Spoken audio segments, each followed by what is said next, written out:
I've told this story maybe 4 times in my whole life. Twice drunk, once at a funeral, and once to a kid who didn't believe me. So if it comes out a little crooked, that's just how memory works after you've carried something long enough. You smooth the edges without meaning to, but the bones of it are true. Every part that matters is true. Her name was Tessa Reyes, specialist, and the first thing anyone ever told me about her was that she'd washed out of sniper school. I remember the way it was said. We were standing in the chow line at the fob, dust on everything, the kind of heat that gets into your teeth. A guy named Prout, we called him Doc, he was our medic, leaned over to me and nodded at her across the room. She was sitting alone, eating slow, reading something on a folded piece of paper. "That's Reyes," he said. "She flunked out of sniper school, final week they say she froze." He said it the way people say things they think they know, like a fact you could put in your pocket. I looked at her. She didn't look like someone who froze, she looked like someone who never stopped moving even when she was sitting still. You know that type? Always a little wound up, always watching the doors. But I filed it away the way you file everything in that first week. Names, faces, who flinches, who doesn't. I didn't know yet that I'd end up owing her more than I could ever pay back. Let me back up. We were a regular infantry unit, nothing fancy. We got sent out to a stretch of high country, mountains mostly brown and gray, and folded over on itself like a thing God crumpled up and threw away. There were villages tucked into the valleys, goats, old men who'd watched 3 armies come and go and figured we'd be the 4th. The air up there was thin and clean in the mornings, and the light came in sideways, gold and sharp, and for about 20 minutes a day the whole place looked like a painting. The rest of the day it just looked like work. Reyes came to us as a replacement. A rifleman, just another body with a weapon, but the thing was, everybody already knew her story before she opened her mouth. That's how it goes in a small unit. The story arrives before the person does, and then the person spends the whole time either fighting the story or carrying it. She carried it quiet. I got curious though, I'll admit that. I've always been the type who pokes at things. So one night, maybe 2 weeks in, I was on watch and she came up to relieve the guy before me, and we ended up sharing the tower for a while. Cold up there at night, stars like somebody spilled salt across a black table. I asked her about it, sniper school. I asked it gentle, but I asked. She didn't get mad, that surprised me. She just sort of breathed out through her nose and looked at the dark.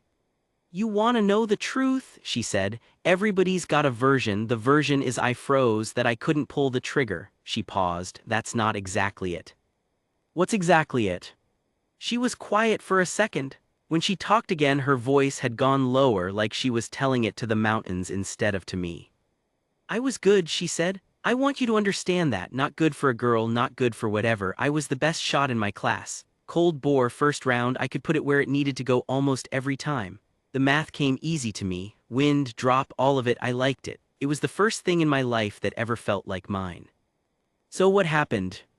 "Final qualification," she said. "They run you through this stress course. They jack your heart rate up, make you sprint, do push-ups till your arms shake, then they sit you down behind the rifle and they give you a target and they put a clock on you. The whole point is to teach you to shoot when your body's screaming at you, when you can't breathe right, when your hands won't hold still."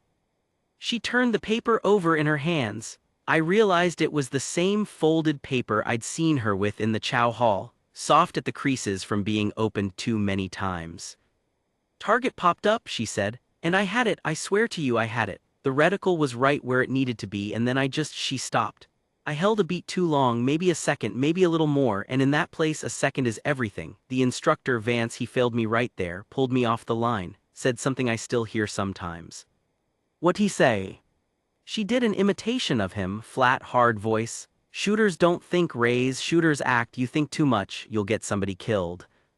The wind moved across the tower. I didn't say anything for a while because I didn't know what there was to say. "You know what's funny?" she said finally. "I didn't freeze because I was scared of the shot. I held because," and here she laughed, but it wasn't a happy laugh, "because the silhouette they put up. It was one of those photorealistic ones, a man holding a kid in front of him, and I was trying to figure out the angle so I wouldn't." She shook her head. "It's stupid. It was a piece of cardboard, but for that 1 second I forgot it was cardboard. And that 1 second cost me everything I'd worked for." I get cold thinking about that conversation now, because of what came later, but that night it just felt like 2 tired people talking under the stars. "Vance was right about one thing," she said, folding the paper back up and tucking it into her vest. "I do think too much, always have." She stood up to take her post. but I'll tell you what nobody at that school ever figured out about me, Doyle. What's that? She looked at me with something I couldn't read. They never gave me anything real to shoot for. And then she was looking out at the dark, scanning, and the conversation was over. I want to tell you about her hands because I think about them. She had these steady hands, even doing little things, cleaning her weapon, tapping a blister, fixing a radio. There was this economy to the way she moved. No wasted motion. Doc used to say she'd have made a good surgeon, she'd just shrug. The other guys warmed to her slow. Soldiers are like that. You don't get trusted for what you say, you get trusted for what you do when it's bad, and it hadn't gotten bad yet, so she stayed a little apart. The girl who froze, the almost sniper. There was even a guy, I won't name him, he's dead now and I won't speak ill, who used to needle her. Ask her to settle bets about distances. Hey Rays, how far's that ridge? You're the expert, right? Little cruelties. She'd answer him straight every time. 800 meters, 1200, whatever it was, she was always right, and somehow that made him meaner. There was a kid in our squad, Lavoy, 19 years old, fresh, the kind of kid who still thought all of it was an adventure. He had a gap in his teeth and a girl back home whose photo he showed everybody whether they wanted to see it or not. He attached himself to Ray's early, I don't know why, maybe because she didn't talk down to him, maybe because she was an outsider too and he could feel it. They'd play cards. She taught him how to read terrain, what a dry creek bed tells you, how to spot ground that's been disturbed, why you never walk where it's easy to walk. You're like a teacher, he told her once. I was there. I was gonna be, she said, before all this, history, high school. She smiled a little. Funny how things go. Lavoy thought she hung the moon, and she looked out for him the way you look out for a little brother who hasn't learned yet that the world will hurt him if you let it. I'm telling you about Lavoy because you need to care about him. You need to understand that he wasn't just a name on a roster to her. When the time came, it mattered that it was him. I believe that with everything I have. The deployment ground on, patrols, long hours, the boredom that's so heavy it feels like a physical weight broken up by minutes of fear so sharp it scrubs the boredom clean. We took some contact, nothing big, a couple of firefights that started fast and ended faster, the enemy melting back into the hills before we could pin them. We lost a guy to an IED on a road we'd driven 100 times. That one hollowed everybody out for a week. And through all of it, Ray's carried her rifle and did her job and never once mentioned sniper school again. She didn't ask for the long gun. We had a designated marksman, a quiet Texan named Hollies who was good, really good, and the rifle was his and nobody questioned that. Ray's never reached for it, never volunteered. It was like she'd built a wall around that part of herself and walked away from it on purpose. I asked her about it once, why she didn't try to get assigned as a marksman with her background. Because I failed, she said simply, and out here failing gets people killed. I'm not gonna be the reason. She tapped her standard rifle. This is fine, I do what I'm told, I keep my head down. I thought it was humble at the time. Now I think it was fear, not fear of the enemy, fear of being trusted with something and dropping it again. That's the worst kind of fear there is, the fear of your own hands. I didn't push it, we had a job. The mountains didn't care about anybody's history. But the mountains were about to make her history matter more than any of us could have guessed. It was late in the rotation when the day came.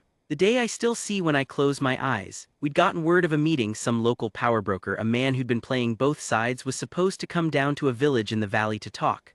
Command wanted eyes on it, just eyes. A simple overwatch mission, go up high, watch the village, report what we see, come home. Simple. I have learned to hate that word. We moved out before dawn. You always move before dawn in the mountains. The dark is your friend up there, and the first light is when the world is sleepiest and you want to be tucked into your position before the valley wakes up. We climbed, God, we climbed. The kind of climb where your lungs feel like they're full of broken glass and your thighs are just two long aches and you stop thinking about anything except the next rock, the next step, the next handhold. Hollies carried the marksman rifle. Ray's carried her standard load like everybody else. Lavoy was behind me, breathing hard, and once he slipped and I caught his pack strap and he grinned at me in the dark, sweat on his face, that gap in his teeth. Thanks, Doyle, he whispered. Quit slipping, I whispered back. We got into position as the sky started to gray out behind the eastern peaks. A good spot. A shelf of rock with a long view down into the valley, the village laid out below us like a model somebody built. Mud-walled compounds, a well in the center. A single dirt road snaking in from the south, goats already nosing around, a thread of smoke from somebody's morning fire.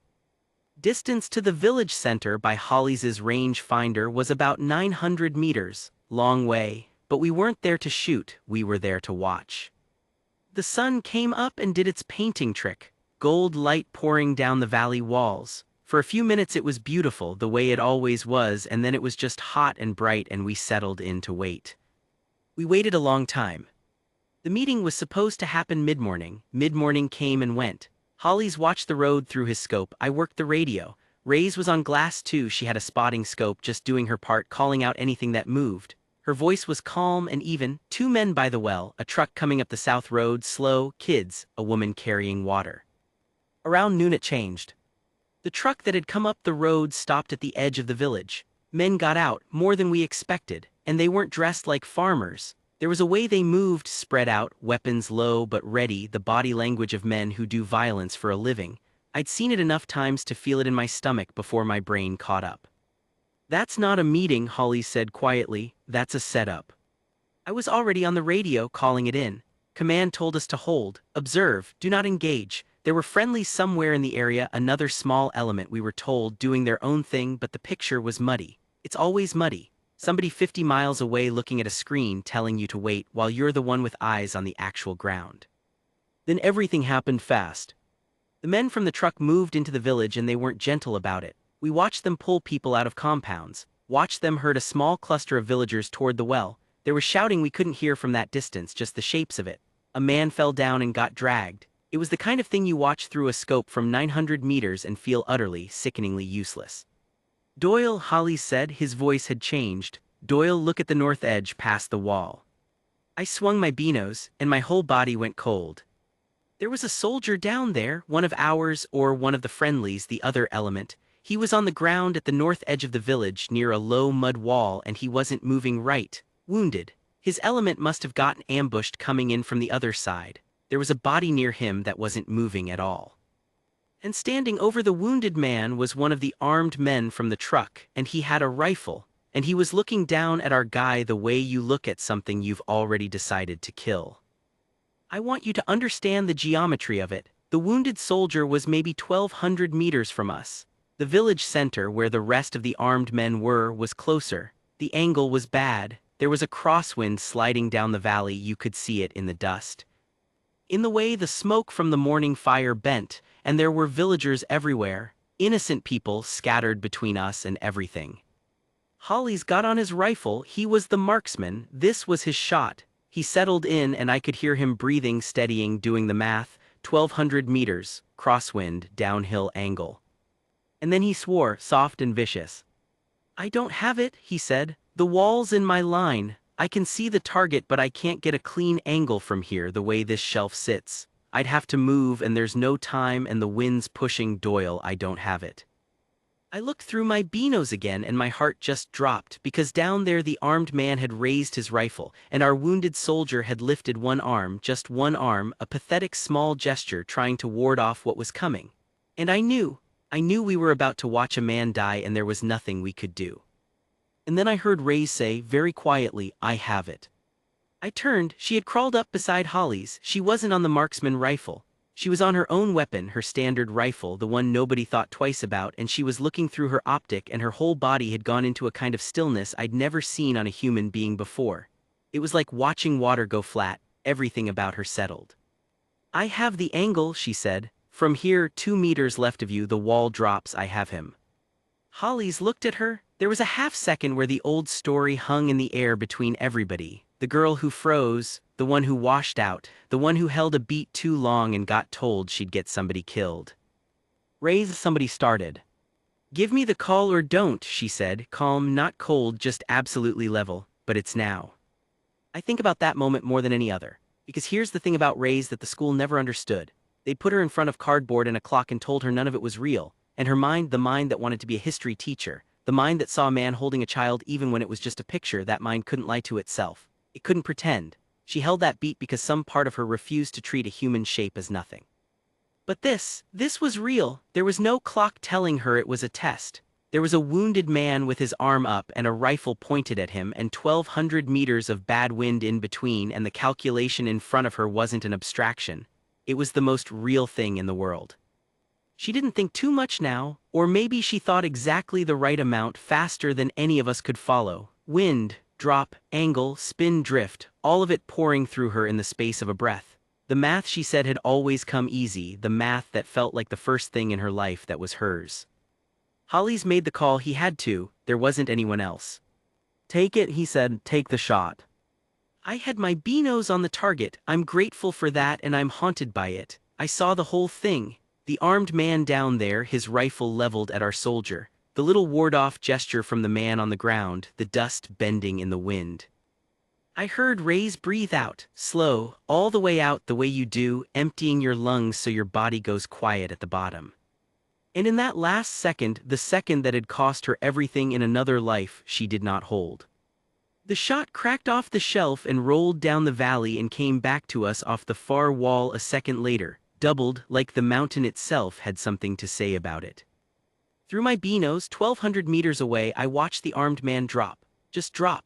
One instant he was a man about to commit murder and the next he was a heap on the ground and his rifle clattered off into the dirt, and our wounded soldier was still alive, his arm still up, frozen in that gesture, not understanding yet that the thing coming for him wasn't coming anymore. Nobody on that shelf said a word. I have been around a lot of shooting in my life. I have seen good shots and lucky shots and shots that men brag about for the rest of their days. I have never before or since seen anything like that one. 1,200 meters, crosswind, downhill, a standard rifle not even built for that kind of work. A target 2 feet from a man she was trying to save. And she'd called it, taken it, and made it in the time it takes most people to decide whether they're even capable of trying. Down in the village, the other armed men were scrambling now, confused, not sure where the shot had come from. Holly's was already back on his rifle and the situation had changed. Now we engaged, now command was screaming permission down the radio. Now the friendly element that had been ambushed was rallying because suddenly the man who'd been about to die was instead crawling for cover. I don't want to make the rest of it sound clean. It wasn't. It was loud and ugly and fast the way those things always are. But the spine of it had changed in a single instant, and that instant belonged to Tessa Reyes.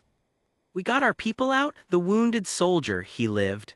I learned his name later, but I'll keep it to myself, he's earned his privacy. He lived because a woman who'd been told she'd get people killed instead kept one alive across a distance most people couldn't even see. When it was over and we were pulling back up the ridge, heart still going like drums, I crawled over to her. She was lying behind her rifle still, and her hands, those steady hands, were shaking now. Now that it was done. The stillness had broken and the human being had come back into her body and she was trembling like a leaf, and there were tears cutting clean lines down through the dust on her face. I didn't say anything stupid, I just put my hand on her shoulder. "I didn't think," she said, her voice was wrecked. "Doyle, I swear I didn't think, there wasn't time to think, there was just him, the guy on the ground, and I know," I said. "It was real," she said, like she was figuring it out as she said it. "It was real, so I just acted." And I understood then what she told me on the tower that night. They never gave me anything real to shoot for. The school had failed her by giving her cardboard and clocks and calling it pressure. They couldn't manufacture the one thing that actually quieted her racing mind. They couldn't give her a reason that mattered more than her fear of getting it wrong. The battlefield, terrible as it was, gave her that in a single second. A man's life, a reason real enough to make the thinking stop. Word got around fast, the way it always does. By the time we got back to the fob, the story had already changed shape. The girl who froze had become the girl who made the shot, 1,200 meters with a battle rifle, saved a man's life. People who'd needled her wouldn't meet her eyes now, and that was its own kind of justice. Quiet and complete. Lavoie was beside himself. He told the story to anyone who'd listen, hands flying, acting out the whole thing. "I knew it," he kept saying. "I always knew she was the real deal." There was talk of medals. There usually is, and it usually moves slow, and I don't know in the end exactly what came of all the paperwork. That was never the part that mattered to me anyway. I'll tell you the part that mattered. A few weeks after we got a visit, brass coming through the way they do. And with them, by some twist I still don't fully understand, was a senior NCO doing some kind of training oversight, and it was Vance. The same Vance. The instructor who'd pulled her off the line and told her she'd get somebody killed. He was older now, grayer, but it was him. I recognized the name on his chest before I placed the face. I watched it happen, I couldn't not. Ray saw him, went still in that old wound-up way, not the battlefield stillness, the other one, the bracing one, and Vance, somebody must have told him. Somebody must have walked up and said, "You remember Ray's, the one you washed out? Well, let me tell you what she did out here." Because Vance walked over to her slow, and the whole room sort of held its breath. He stood in front of her, and this hard old man, this man who dealt in clocks and cardboard and absolute rules, he looked at her for a long moment, and then he said something I'll carry till I'm in the ground. "I was wrong about you," he said. "I taught you that shooters don't think. He paused, and his voice did something I didn't expect. It went rough.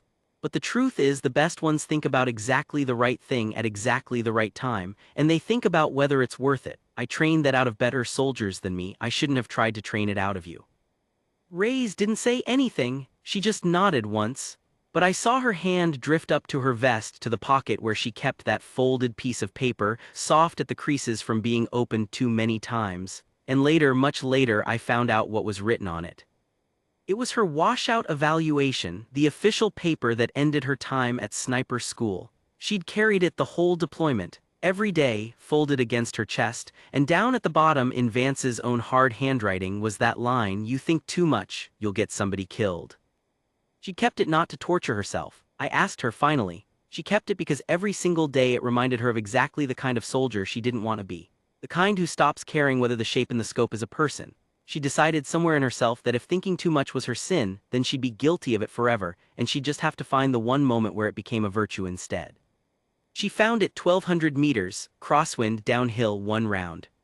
I lost touch with Reyes after we rotated home. That happens more than anyone admits. The war ends for you, and the people who were your whole world for a year become names you mean to call and never do. Last I heard, she got out, went back to school, became a teacher like she always wanted. History. I like to picture her in a classroom full of bored teenagers, telling them about empires and battles and the long, slow turning of the world, those steady hands writing dates on a board. I think about Lavoie too. He made it home. The girl in the photo married somebody else, and he was heartbroken for about a month, and then he wasn't, the way 19-year-olds bounce. He named his first kid's middle name after Reyes, told me so in a letter. Said his wife asked why, and he said, because a woman everybody had written off once saved a man's life from a distance you wouldn't believe, and I want my kid to know that getting written off isn't the end of the story. I've thought a long time about why this one stayed with me when so many others faded, and I think it's this. The world is full of people walking around carrying some folded-up piece of paper, some failure, some moment they held a beat too long, some line in somebody's hard handwriting telling them what they'll never be, and most people let that paper become the whole story. They believe the man with the clock. But once in a while, life hands you something real, real enough to quiet the noise. Real enough that the thing they called your weakness turns out to be the exact shape of your strength, just waiting for a reason worthy of it. She didn't fail sniper school because she couldn't shoot. She failed it because she could never stop seeing the person in the target, and in the end, that wasn't the flaw they thought it was. That was the whole point of her. I never told her that. I wish I had. So I'm telling you instead, whoever you are, listening to an old soldier ramble. If somebody ever handed you a piece of paper that said you weren't enough, keep it if you have to, fold it up, carry it, but don't you dare believe it's the ending. Sometimes the shot that changes everything is the one nobody ever thought you had in you. Including you.